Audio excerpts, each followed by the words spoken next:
The following program contains some graphic material. Viewer discretion is advised. 7131. Shots fired. Give me an ammo. Yeah, he threw the knife at me, so I shot him. Felt like I had to put rounds on him or he was going to be able to stab me. You don't believe their story? No. I know one thing about my brother. He ain't coming towards the police. That the injuries are consistent with what the officer said. The evidence is consistent with what the officer said. I'm loading going with the suspect. Hold on, buddy. You're gonna be fine. I think my brother probably still living. His ambulance would have came and got him. He probably wouldn't be dead right now. Those officers did everything they could to save Mr. Logan's life.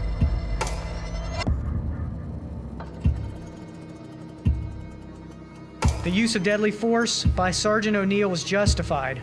You were hired to do absolutely nothing. Exactly. If it was a citizen, he'd be in jail right now, especially these Let's be honest. What do we want? Justice! What do we want it? Yeah! What do we want? Justice! What do we want it? If Eric Logan was white, would the same thing have happened? No. He would never get shot. I made it very clear that I believe systemic racism is an issue, not just here in South Bend, across our country. We didn't get to the position now overnight, and it's certainly not going to be solved overnight. I'm being truthful. We is like one switch of a match from boom. This is just all our war. Hello, everyone. I'm Brian Coneybear. Tonight, an ABC 57 News half-hour special, Shots Fired, the Eric Logan investigation. 2 years ago on Father's Day, these two men, then South Bend Police Sgt. Ryan O'Neill and 54-year-old Eric Jack Logan, had a deadly confrontation. Logan was allegedly breaking into cars in a parking lot downtown, according to police, stealing things like purses, cell phones, and wallets. And he was allegedly holding this knife when he was shot and killed by the 19-year police veteran who has some secrets of his own. So what really happened that night outside the Central High apartments?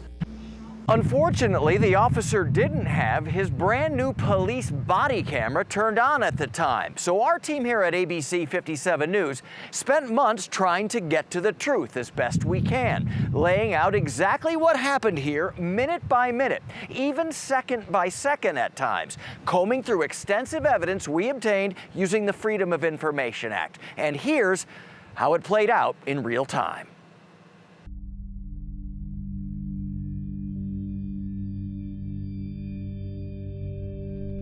911, what is the address of the emergency? There's somebody clowning around the parking lot at let me see, it used to be the high school, now it's apartments. Do you see anyone? Yeah, I see them with like dark clothes, like black rain jackets, so they can't be seen walking with a flag, like going to every window of the cars. I think I heard one smash.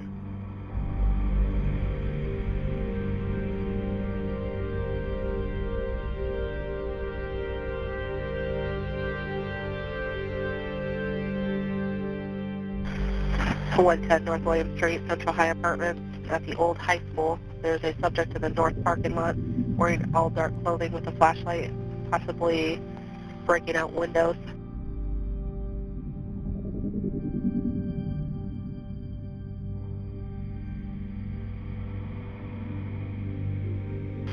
Things Central High. 31. 31, sir.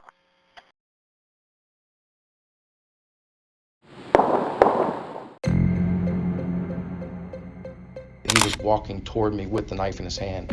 I could almost feel it coming down into my face or in my head. And I say, drop the knife, drop the knife. I'm staring at the knife. He makes this grunt and starts coming toward me.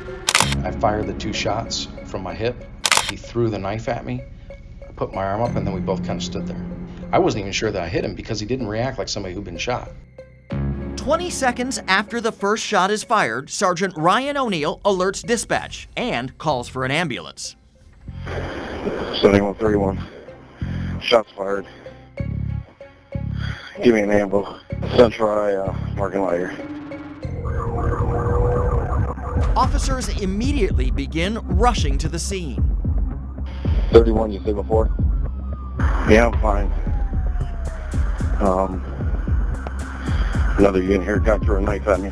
Just get an angle here for this guy. 10-4.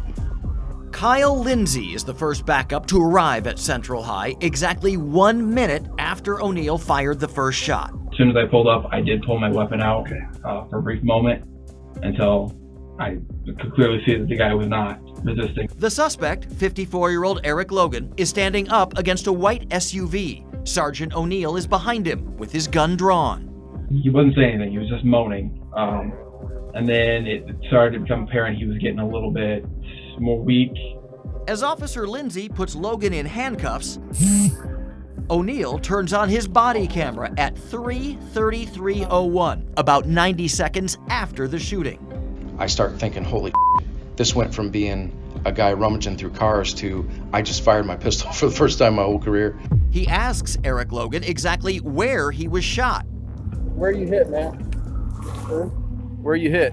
And officers Ben Kanarecki and Aaron Nepper begin checking Logan for injuries. We couldn't see any blood, so we began to remove his clothing, and that's when I discovered he had at least one bullet wound to the right side of his abdomen.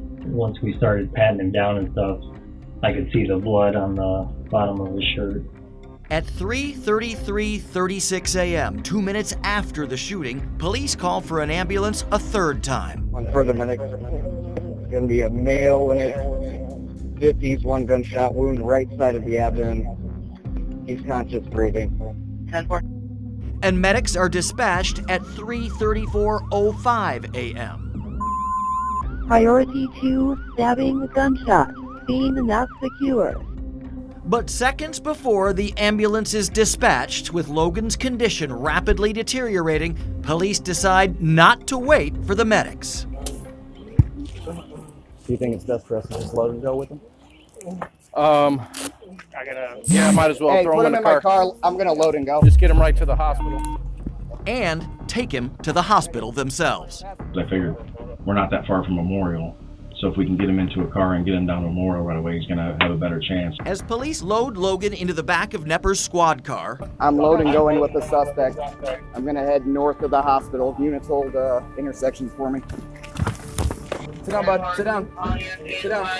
Like it. O'Neill calls for a crime scene tech. 7131. We get a tech here, please.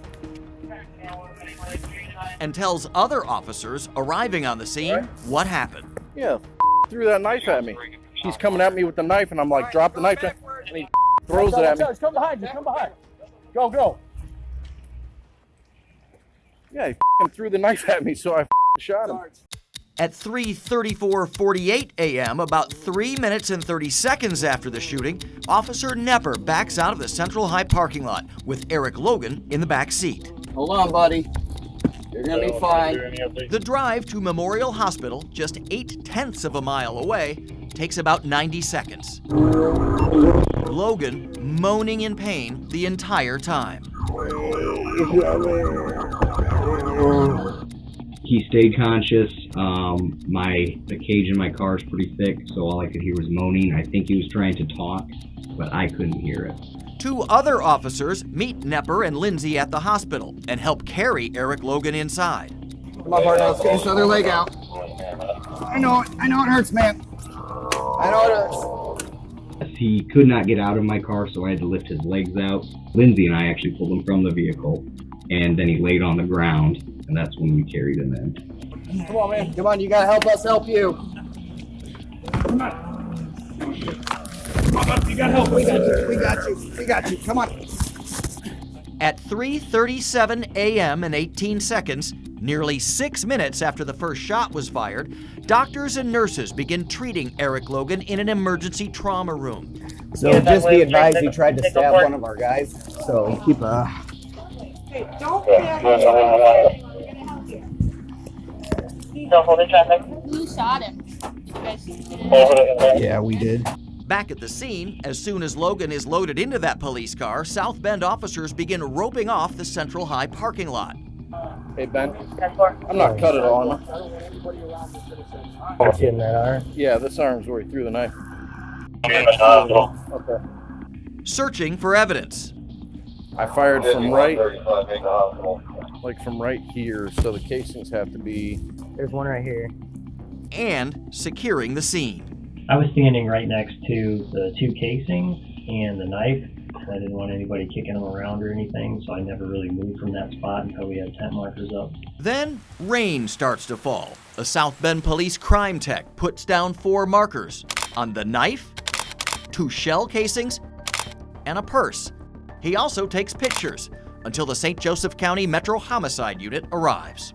Sergeant Ryan O'Neill remains on the scene for the next 20 minutes, talking with other officers. It sucks when you have to shoot somebody, but 35, you copy? yeah, you didn't have a choice, you know what I mean? Their body cameras rolling, but then muted. Recording muted. When later asked by detectives why, Sergeant O'Neill says this. Kind of one of those things where the suspect was already gone, the event was over. I think that it's just that, you know, cops when they're sitting around talking, you know what I mean, can be a little bit rough. O'Neill then heads to the hospital to get his arm checked out. The adrenaline at the time, it didn't feel like it hit me that hard, but it's starting to swell up a little bit. He also turns over his police-issued gun and ammo. At one point, did you surrender your weapon to somebody? Yes. I took it the way that it was, and then I made the firearm safe and put it in the box. At the same time, just down the hall, doctors and nurses work to try and save Eric Logan, taking him to surgery at 4:01 a.m.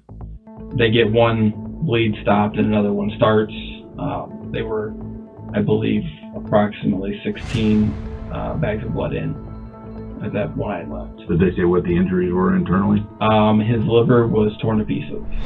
Over the next 5 hours, from 4 a.m. to 9 a.m., detectives process the scene and collect evidence. 2 shell casings, the knife Eric Logan allegedly threw at Sergeant O'Neill, a purse, a wallet, cell phone chargers, 14 items in all.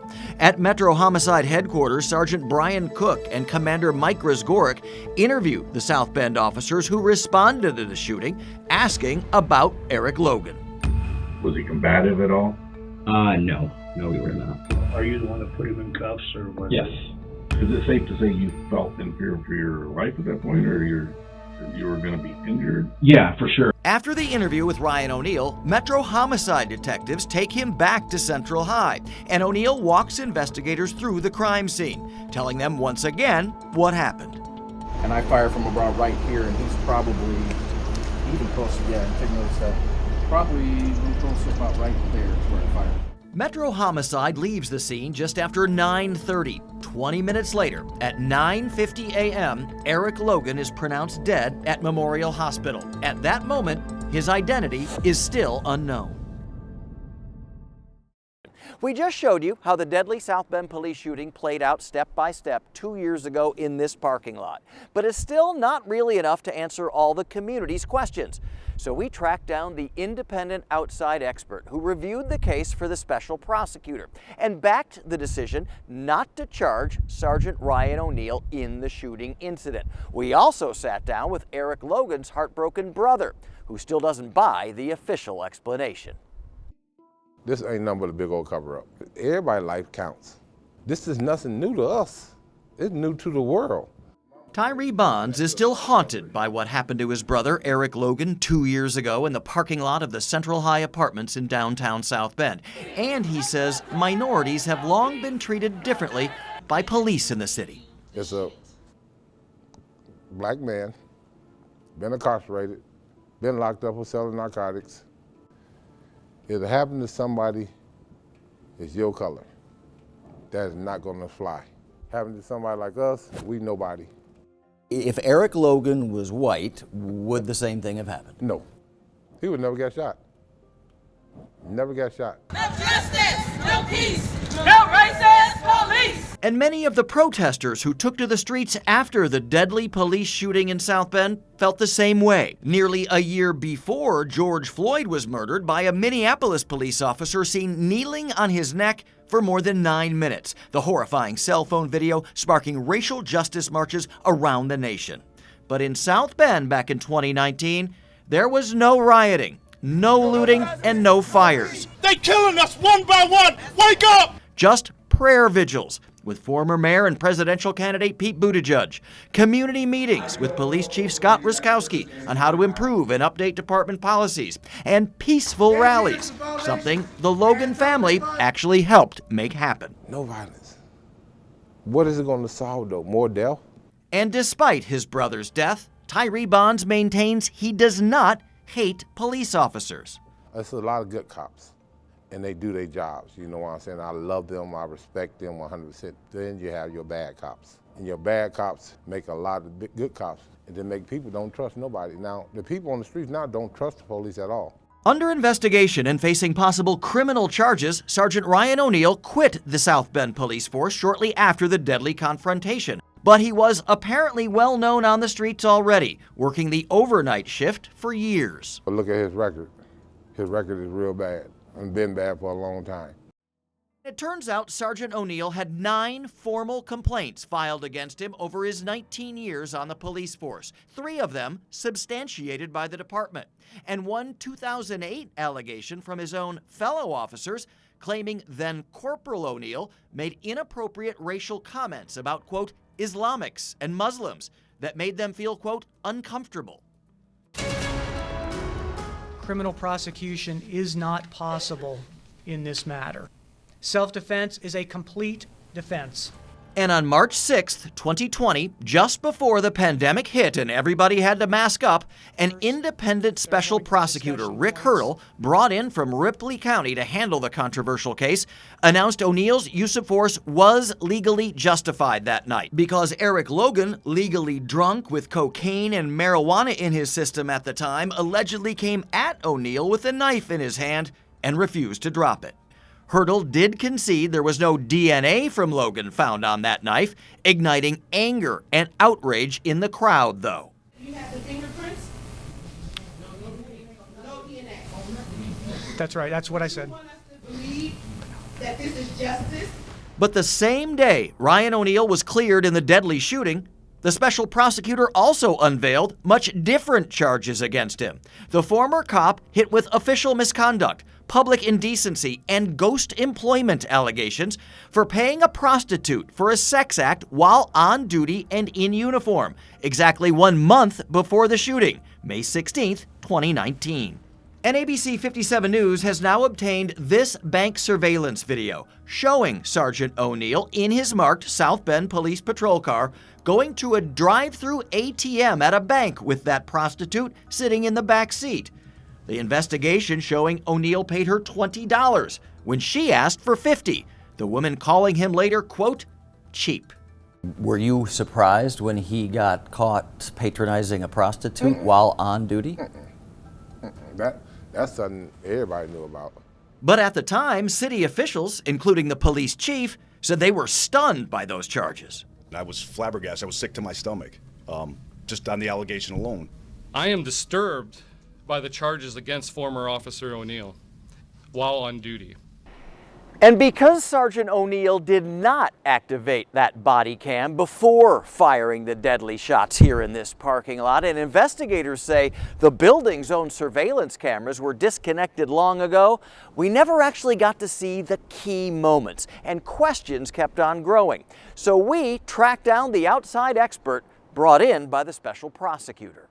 I review cases for both defense and the prosecution, and then I will render an opinion based upon what is the medical evidence, what is the science there. Dr. William Smock is the forensic surgeon at the Louisville, Kentucky Police Department, who also testified against Officer Derek Chauvin, helping to convict the Minnesota cop in the murder of George Floyd. Mr. Logan was somewhat bent when the bullet went in. Dr. Smock patiently walked us through his findings and his review of the evidence. I looked at the evidence on the scene, looked at the autopsy report, looked at the finding of the medical examiner, and then put the case together. So you found the officer's statements backed up by physical evidence that you saw? That is absolutely correct. But because there was no DNA from Eric Logan found on that knife, possibly washed away by the rain that night, according to Dr. Smock, Tyree Bonds still has many questions and a very different theory. You don't believe he was breaking into cars that night? No. His mama stayed across in that building right across the street from it. He was going home.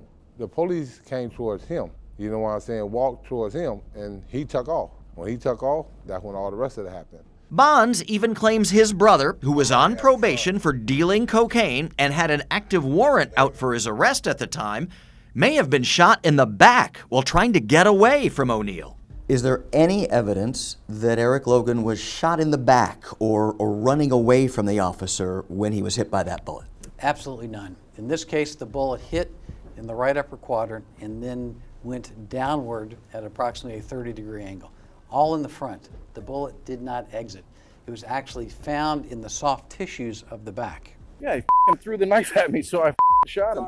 And what about O'Neill's inconsistent statements about that knife? So I popped those 2 rounds and he throws the knife.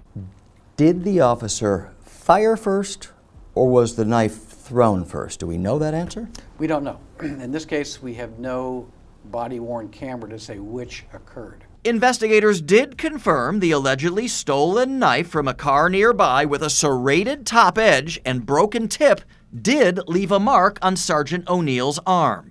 The physicians who examined the officer said there was an abrasion present on his left arm. So that's the first part of the story that's consistent.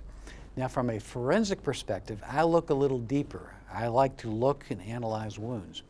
And so when I looked at the wound that was present on his arm, there is a unique, we call it periodicity, which means there is a wound, there's a gap, and another wound. And when that distance was measured, it matched the distance in the serrated portion of that Gerber knife that was found at the scene. Hey, put him in my car. I'm going to load and go. The officer's split-second decision to not wait for an ambulance also raising more concerns. I think my brother probably still living because the ambulance would have came and got him. Those officers did everything they could to save Mr. Logan's life. Do not wait for an ambulance, and that's exactly what I train my officers, because when we look at the data, if you are taken to the hospital in a police car, your chance of survival is much greater than waiting for an ambulance. In the end, after reviewing all the evidence and Officer Ryan O'Neill's statements, Dr. Smock reached his decision. You have no doubt that this was a justifiable police shooting.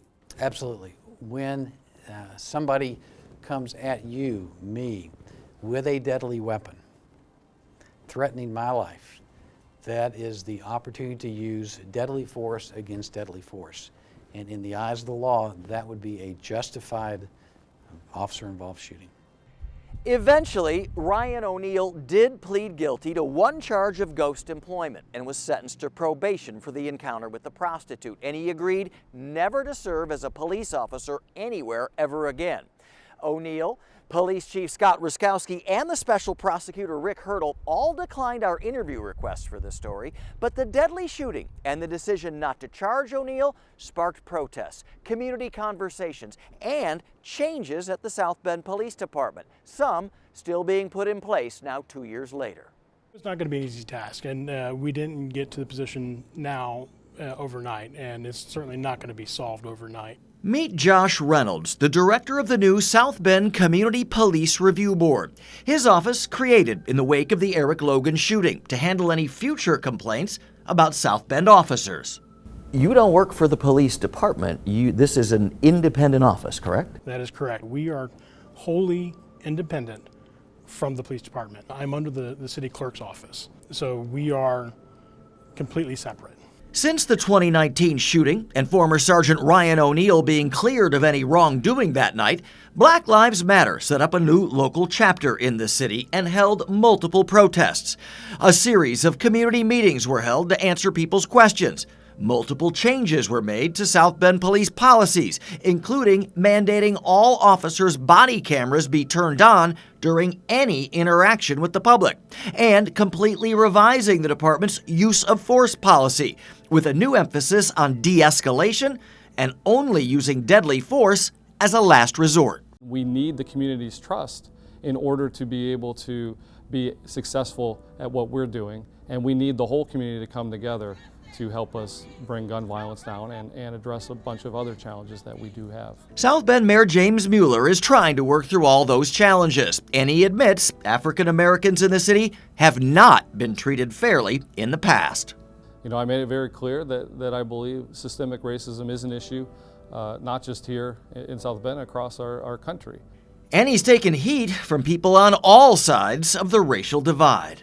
The way some people hear those words is that it seems like it's an attack on people and calling people racist, like explicitly racist. And that's something that's unfortunate, because acknowledging that something is wrong with our overarching system, whether it's criminal justice, whether it's medicine, whether it's banking, acknowledging that does not mean that everyone is in their hearts or you know, a lot of people are in their hearts racist. That's not what it means at all. And with a new police disciplinary matrix already in place laying out specific punishments for specific policy violations, the mayor says excessive force allegations are already becoming very rare.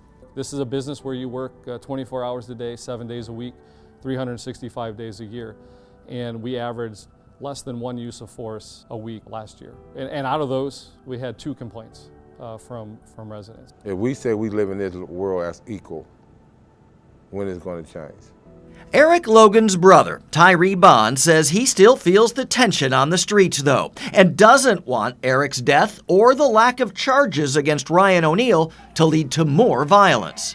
People think I'm crazy, but I'm being truthful. We is like one switch of a match from boom. It's just all our war. Look how much shooting goes on every single day. Where is it getting better at? It's more killing going on now than ever. It's more shooting going on now than ever. Did anything good come out of this tragedy, in your opinion? I don't say for me, I don't see it. You know, I see a big smoke bomb, a big cover-up. Yes, Black Lives Matter, I know them, I love them, I respect them, but did anything really change? No. We need to have those serious discussions on how, if there's systemic racism, where is it, and what are we going to do about it? Josh Reynolds says he plans to put politics and all the divisive racial rhetoric aside when the new Community Police Review Board gets up and running this fall. The board is to be neutral. This is about finding out the truth and finding solutions for what that evidence shows. And while Eric Logan's brother still doesn't trust most police officers, he remains hopeful positive change is possible if people of good faith listen to each other and work together. Black, white, Puerto Rican, Jew, whatever color you want to say, what can we do different to make life better where we live at in our own community? And I don't want my sons, my daughters to grow up in a world where they can't trust no one. I don't want them to live like that. Certainly something for all of us to think about during this ongoing nationwide discussion about racial equality. And just recently, the Logan family gathered once again right here at the Central High Apartments for a tearful vigil near the memorial, releasing balloons on the 2-year anniversary of the deadly shooting and vowing to get some measure of justice in a civil lawsuit against the city and former Sergeant Ryan O'Neal. A judge setting the trial date for August 30th, and of course ABC 57 News will be there for you. Now, if you'd like to see more evidence and the key Metro homicide interviews for yourself to reach your own conclusion, just click on our website at abc57.com. We have multiple documents and videos posted for you there. In downtown South Bend, I'm Brian Coneybear, ABC 57 News.